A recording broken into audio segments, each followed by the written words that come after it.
I got so much motherfucking design on right now. Break it down, bring it back, make it clap. I got 3 old thoughts, new block, wear that thing. Bitches on my line, and you know. Oke, baik. Jadi, pengertian dari serikat pekerja atau serikat buruh berdasarkan pasal 1 angka 17 Undang-Undang Nomor 13 Tahun 2003 dan pasal 1 angka 1 Undang-Undang Nomor 21 Tahun 2000 tentang serikat pekerja atau serikat buruh menyebutkan bahwasanya serikat pekerja sebagai organisasi yang dibentuk dari, oleh, dan untuk pekerja atau buruh baik di perusahaan maupun di luar perusahaan yang bersifat bebas, terbuka, mandiri, demokratis, dan bertanggung jawab guna memperjuangkan, membela, serta melindungi hak dan kepentingan pekerja buruh serta meningkatkan kesejahteraan pekerja atau buruh dan keluarganya.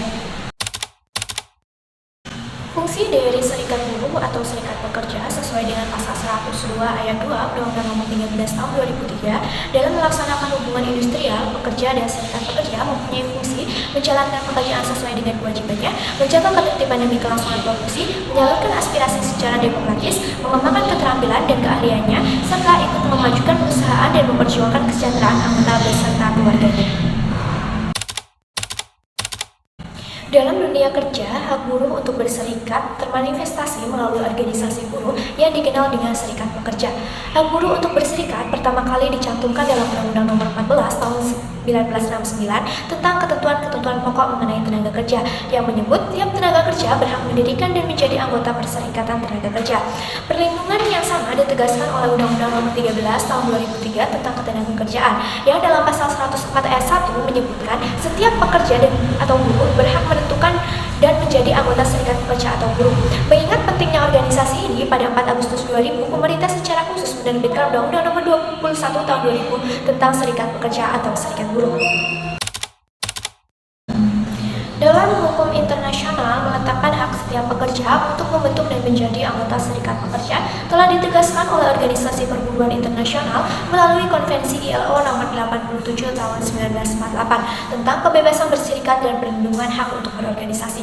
Konvensi ini telah diratifikasi pemerintah Indonesia melalui Keputusan Presiden Nomor 83 Tahun 98. Pasal 2 konvensi ini menyebut para pekerja dan pengusaha tanpa perbedaan apapun berhak untuk mendirikan dan menurut aturan organisasi masing-masing bergabung dengan organisasi lain atas pilihan mereka sendiri tanpa pengaruh pihak lain.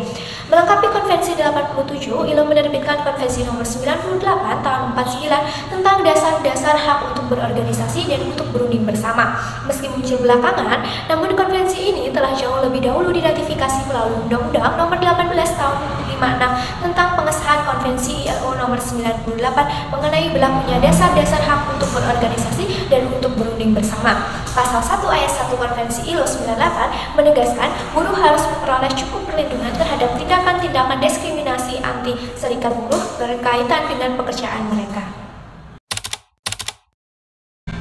Perbedaan antara serikat pekerja, federasi serikat pekerja, dan konfederasi serikat pekerja itu terletak pada jumlah anggotanya. Serikat pekerja dapat dibentuk oleh minimal 10 pekerja, sedangkan federasi serikat pekerja adalah bentukan dari sekurang-kurangnya 5 serikat pekerja, dan konfederasi serikat pekerja merupakan gabungan dari sekurang-kurangnya 3 federasi serikat pekerja. Juga dapat berafiliasi dengan serikat pekerja internasional. Terkait dengan keanggotaan serikat pekerja, Pasal 5 ayat 1 Undang-Undang Nomor 21 Tahun 2000 menyebutkan setiap pekerja berhak membentuk dan menjadi anggota serikat pekerja. Serikat pekerja bisa saja dibentuk di dalam perusahaan maupun di luar perusahaan. Serikat pekerja di dalam perusahaan didirikan oleh pekerja yang bekerja di perusahaan, sedangkan serikat pekerja di luar perusahaan dibentuk oleh gabungan pekerja yang bekerja di beberapa perusahaan. Dapat dibentuk berdasarkan sektor usaha, jenis pekerjaan, atau bentuk lain sesuai kehendak pekerja.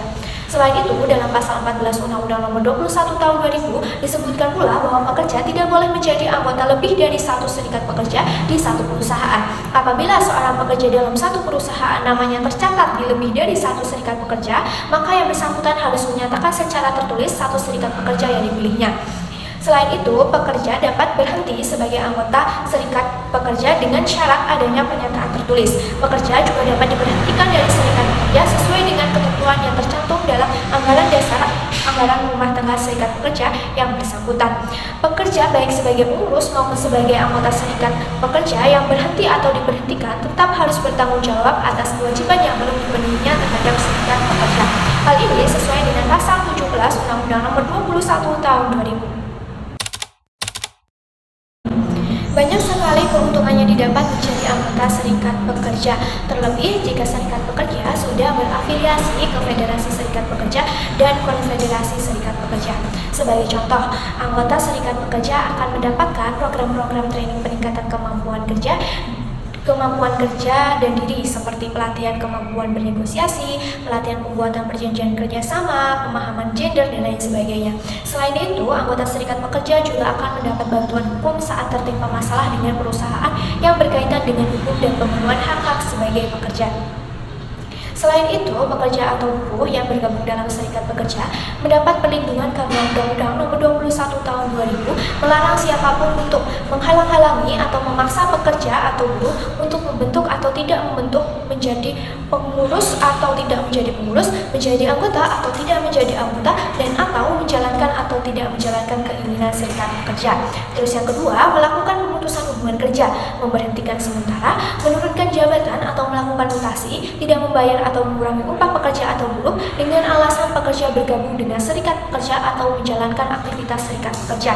Selain itu, ada larangan untuk melakukan intimidasi dalam bentuk apapun, melakukan kampanye anti pembentukan serikat pekerja, memberi kesempatan kepada pengurus dan atau anggota serikat pekerja untuk menjalankan kegiatan serikat pekerja dalam jam kerja yang disepakati oleh kedua belah pihak dan atau yang diatur dalam perjanjian kerja bersama.